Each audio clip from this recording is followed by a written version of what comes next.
So you're thinking about playing a cleric. Let me guess, you're the resident mom friend of the group. You're drawn to the one that can patch up the fighter, bless the rogue, and still be able to call down holy hellfire on all those non-believers. I get it. But if you're thinking about rolling one up for the 2024 game, you need to stop, grab a drink, preferably holy water, and watch this first. The changes that they made to Cleric are not just a fresh coat of paint. They took the entire class down to the studs and rebuilt it into a glorious holy chapel. They managed to update a D&D cornerstone, and trust me, it's a game changer. In this guide, we're breaking down the Cleric class and going at it level by level, along with its 4 subclasses from the 2024 Player's Handbook. By the end, you'll have all the insights you need to build your next divine agent of the gods in your next adventure. But first things first, I'm Sir Bearsworth, guiding creators, shaping worlds, and forging heroes. And as a cleric, you're going to be doing a lot of all 3. Let's check it out. We need to take a look at the big picture changes before we start getting into the nitty-gritty. Let's talk about the 2 shifts that they made that you'll probably be able to recognize right off the bat. First, and this one's a biggie, you don't pick your subclass at level 1 anymore. That's right, your Divine Domain comes online at level 3, just like everyone else now. The second huge change is going to be to your channel divinity. Remember how it felt to have Turn Undead as your only option in a campaign that is 90% dragons? Yeah, not great. They fixed it though. Every single cleric now gets a flexible option that they can utilize at level 2. Your signature move is always going to be useful now. These are the 2 main things I wanted to point out right off the jump for any returning 2014 players. But let's walk through this level by level. At level 1, spellcasting and our divine order. You are a full spellcaster pulling your magic straight from the outer realms, fueled by your wisdom. You prep your spells every day from the entire cleric spell list, meaning that you are one of the most versatile classes in the game. Plus, with the 2024 rules, whenever you level up, you can swap out a cantrip, so you're never stuck with a choice that you made at 1 AM during session 0.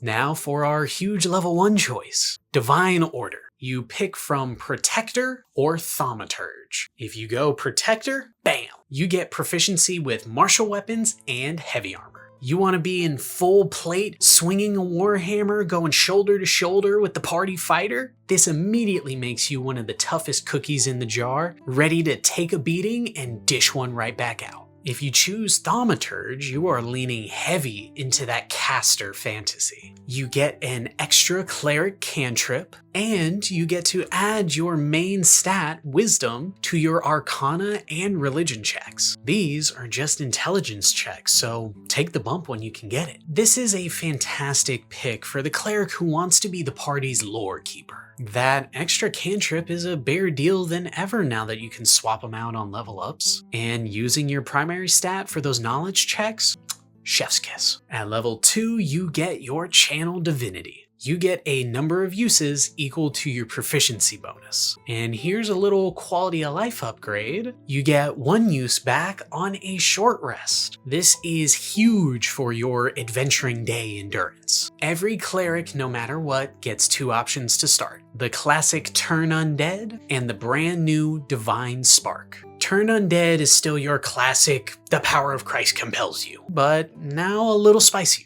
Now, undead that fail the save are incapacitated, meaning that they can't take actions while they're running away from your magnificent holy self. But the huge addition here is Divine Spark. As an action, you can point at someone and choose to either heal them or harm them. You roll a d8, add your wisdom modifier, and boom, you got some healing on demand. Or, on a failed con save, that's going to be your choice of either radiant or necrotic damage. The dice get bigger as you level up too. This is how channel divinity is always going to stay relevant for you. You always have a reliable burst of healing or a solid pop of damage in a pinch. Plus, when those zombies come a-knockin', you can send them for the hills still. At level 3, you finally get to pick that cleric subclass, your Divine Domain. But we'll be taking a closer look at them in a little bit. At level 5, say goodbye to destroy undead. I know, sad times. It's been replaced with a much more active and, depending on who you ask, maybe a little bit more fun option. Seer Undead. Now, when an undead creature fails its save against your turn undead, you can use your bonus action to just blast it with radiant damage. No more challenge rating math. You just get to actively burn the things that are running away from you. You get to use a number of d8s equal to your wisdom modifier. Roll them all up, see how much damage you do. At level 7, you get a feature that used to be locked behind the subclasses. Blessed Strikes, and you get to choose between 2 amazing damage boosters. Divine Strike lets you add an extra d8 radiant or necrotic damage to one of your weapon attacks on your turn, while Potent Spellcasting allows you to add your wisdom modifier to any of your cantrips' damage. Are you a protector cleric who's always up in the mix? Divine Strike, my friend. Are you the thaumaturge slinging sacred flames from the backline? Potent Spellcasting is going to make your cantrips sing. At level 10, Divine Intervention gets a massive, much needed overhaul. Gone is the old, roll a d100 and maybe, possibly, if the stars are aligned, Mercury's in Gatorade, your god will answer. Nope, now it is a much more reliable tool. Once per long rest, you can use your action to cast any cleric spell of 5th level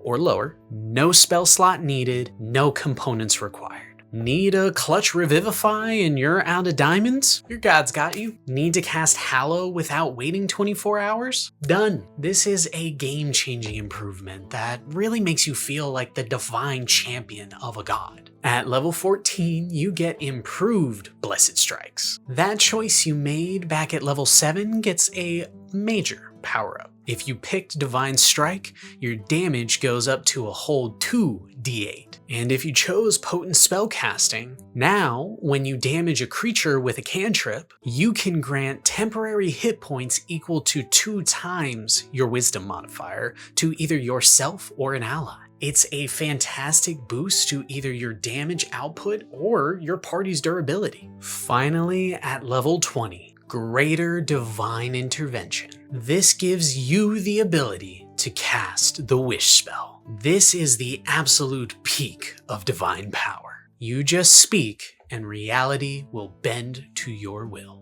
Speaking of the Wish spell, I wish you would subscribe. You made it this far into the video. Perhaps it's my concise yet casual information style, or my shiny head. Either way, hit the subscribe button. Now let's go check out those domains. Now, jumping back to level 3, it's time to specialize. Which divine domain is right for you? The classic life domain. The undisputed heavyweight champion of keeping people alive? Look no further. Your domain spells, a number of spells you just always have prepared and don't count against the ones prepped, is a greatest hits list of healing and support. You have Bless, Cure Wounds, Lesser Restoration, Revivify. At level 3, your core features come online. Disciple of Life supercharges every healing spell you cast, adding extra hit points equal to 2 plus the spell's level. Your Channel Divinity is Preserve Life. This is your panic button. You unleash a wave of healing equal to 5 times your cleric level, which you can split amongst allies who are below half health, hopefully bringing multiple people back from the brink. At level 6, you get Blessed Healer. Now, when you cast a spell to restore hit points to a party member, you get some health back as well. You're not just a healer anymore, you are a self-sustaining font of life. And at level 17, you get Supreme Healing. This just gives you the simple ability to max out your healing on your dice. When you need to deliver absolutely the biggest heal possible, you don't even need to roll for it now. If the goal is to make the party functionally immortal, congratulations, this is your path. Next, we look at the light domain. Well, maybe not directly. And don't let the name fool you. This isn't about gentle candlelight. It's about the truth, revelation, and the searing cleansing power of fire. Your spell list gives you access to a who's who of fire spells, such as Burning Hands, Scorching Ray, and the one and only Fireball. At level 3, you get Warding Flare, a fantastic defensive reaction. When a creature attacks you or an ally, you can use your reaction to impose disadvantage on that roll. Your Channel Divinity, Radiance of the Dawn, is an AoE blast that vaporizes magical darkness and blasts enemies with radiant fire.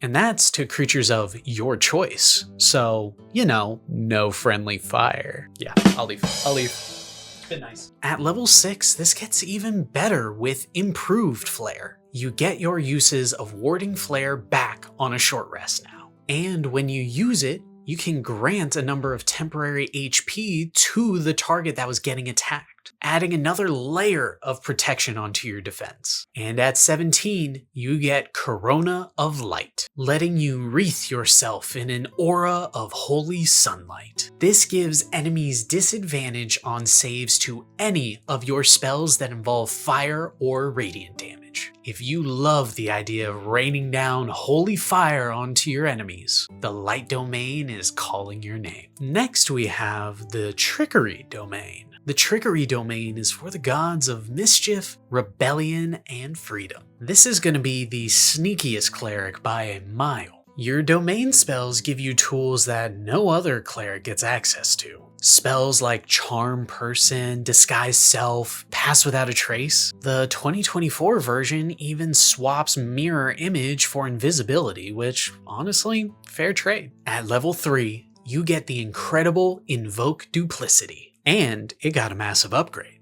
It is a bonus action now, and no longer requires concentration. You create the perfect illusion of yourself. You can cast spells from its location, and you get advantage on attacks against enemies that are near both you and your duplicate. You also get Blessing of the Trickster in case you wanted to make the rogue even harder to find. You give someone advantage on their stealth checks. At level 6, you get Trickster's Transposition. Whenever you move your illusory duplicate, you can choose to teleport and swap places with it. This grants you some unparalleled mobility and allows you the chance to swap spots in a chaotic fight. And later at 17, you get Improved Duplicity, making your illusion even more potent. Now, all of your allies get advantage on attacks against enemies near your duplicate. And when the illusion ends,